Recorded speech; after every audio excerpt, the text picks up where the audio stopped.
ગાંધીનગર એલસીબીને વધુ એક સફળતા મળી છે, જેમાં માણસા તાલુકાના લોદરા ગામના ગેંગના 3 ઇસમો નવદીપસિંહ રાઠોડ, પૂરમસિંહ ચૌહાણ, વિરેન્દ્રસિંહ રાઠોડને ચોરીની 18 બાઇક સાથે કુલ 7,30,000ના મુદ્દામાલ સાથે ઝડપી પાડ્યા હતા।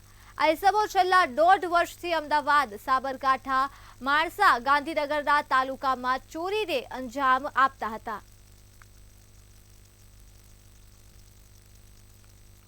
एक ચોક્કસ બાતમી મળેલ કે લોધરા ગામના પાટિયા પાસે 3 આરોપી નવદીપસિંહ અશોકસિંહ રાઠોડ, પૂરમસિંહ લક્ષ્મણસિંહ ચૌહાણ અને વિરેન્દ્રસિંહ ઉર્ફે વિશાલ ઉર્ફે જમ્પિંગ ગોપાલસિંહ રાઠોડ 2 ચોરીના બાઇક સાથે મળી આવેલા હતા અને આ 2 ચોરીના બાઇક સાથે મળી આવેલા આરોપીને એલસીબી ટીમે ઇન્ટ્રોગેટ કરતા આ 3 આરોપીએ કુલ અલગ અલગ ગાંધીનગર જિલ્લા, મહેસાણા જિલ્લા અને સાબરકાંઠા જિલ્લાના 22 ગુનાઓને અંજામ આપેલા હતા।